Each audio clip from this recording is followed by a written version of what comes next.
Welcome back to the show. Recently, the government beefed up security along the Karakoram highway to prevent any Taliban activity in the area. The highway is the main source of transportation and trade between Pakistan and China. In the following report, we'll be looking at how China sees the war on terrorism in Pakistan and what are China's concerns vis-a-vis terrorism. The sport promises to unlock the riches of Central Asia. Gawar was developed with Chinese technical assistance and it is believed to be instrumental for Pakistan's economic prosperity. Experts believe that Chinese are interested in Gawar to diversify oil import routes and to extend Beijing's presence in the Indian Ocean. But the Chinese say they are only trying to help Pakistan.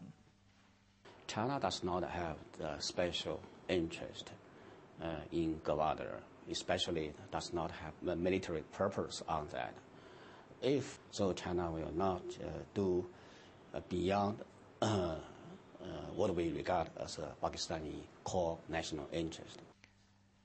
Pakistan and China have long collaborated in the twin fields of defense and security. The two countries put a premium on their relationship with each other. Yet Beijing is concerned about the threat of religious militancy in Pakistan, since it is also facing the problem of Muslim militancy in its largest province, Xinjiang.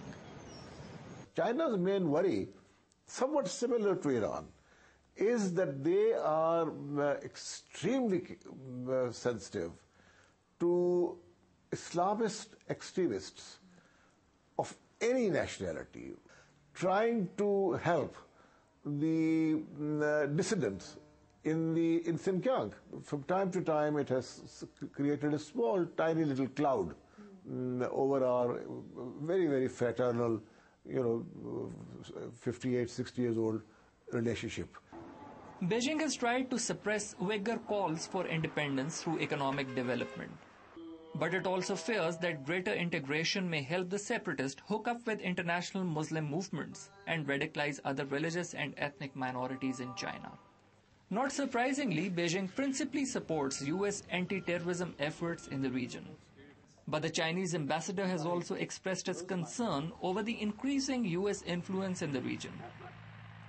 For the whole region, we think that foreign troops should finally withdraw from here, let Pakistani and Afghani people to solve their to address their issues by themselves. The Chinese ambassador also pointed out that separatists in Xinjiang were trained in Fatah and Afghanistan during the 1980s. Analysts believe that China wants greater security and political stability in Pakistan. That obviously implies that Islamabad will have to defeat militant outfits, address the grievances of the residents of Balochistan, and make the Gawar deep sea port operational. Don't you think, Vajahat, that unlike Washington, Chinese diplomacy has been more subtle and sophisticated? I mean, Chinese officials don't openly talk about their security concerns in public, generally speaking. Yeah, that's true. In fact, the recent statement by the Chinese ambassador made it abundantly clear that Beijing is as much concerned about the threat of militancy in Pakistan as the United States of America. So while our conservative politicians and political commentators have described Pakistan's war in the northwestern territories of the country as an extension of the U.S.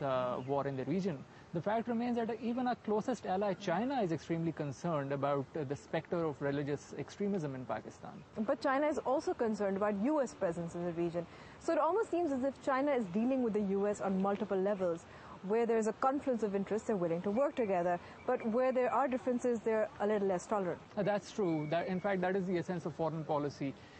It's a blend of confrontation and collaboration, and that's a lesson that we must also keep in mind before we formulate our regional policy.